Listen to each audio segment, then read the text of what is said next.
Sahabat otomotifkompas.com, beda dengan biasanya, berkendara saat musim penghujan kondisi jalan lebih licin dan berbahaya.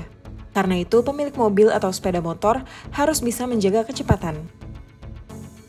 Kondisi jalanan yang tergenang air membuat pengendara mudah kehilangan kontrol. Banyak kasus kecelakaan di jalan tol disebabkan oleh mobil yang tergelincir. Mobil yang melaju dalam kecepatan tinggi tiba-tiba oleng dan terbalik. Hal itu tak lain karena aquaplaning yang membuat ban kehilangan daya cengkram saat melintasi permukaan air. Lantas bagaimana supaya aman? Sony Susmana, Training Director Safety Defensive Consultant Indonesia mengatakan, dalam kondisi hujan pengemudi wajib memperhatikan batas kecepatan maksimal. Menurutnya, traksi dan daya cengkram ban akan menurun ketika melewati jalanan tergenang air.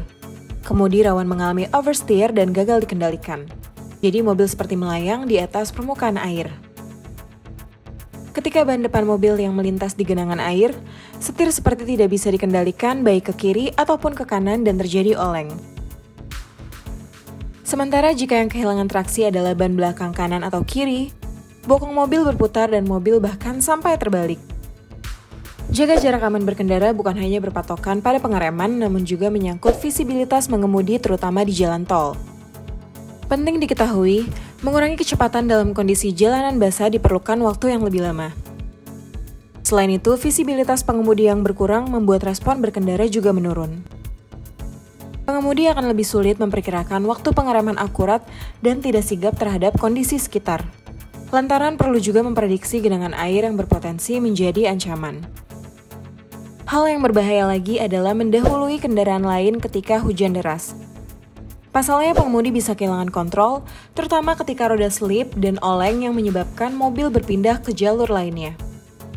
Menurut Sony, sebetulnya mobil yang melaju di jalan tol atau jalan raya saat hujan deras bisa dipastikan mengalami aquaplaning, namun pengemudi masih bisa mengandalkan laju kendaraan. Pengemudi yang tidak peka justru mengabaikan dan tetap mempertahankan laju kendaraan. Mobil ketika melewati genangan air atau permukaan air, setir akan terasa enteng dan roda seperti mengembang. Kalau ban sudah selip, pengemudi tak akan sanggup berbuat apa-apa. Tak hanya itu, kualitas dan jenis ban yang dipakai juga berperan penting dalam mencegah terjadinya aquaplaning.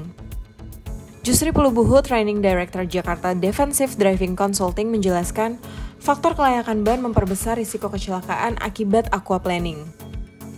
Menurutnya, permukaan ban yang gundul dan sudah habis, impact aquaplaning akan jauh lebih besar. Terima kasih sudah menonton video ini. Jangan lupa like, komen, dan subscribe video Kompas Otomotif lainnya.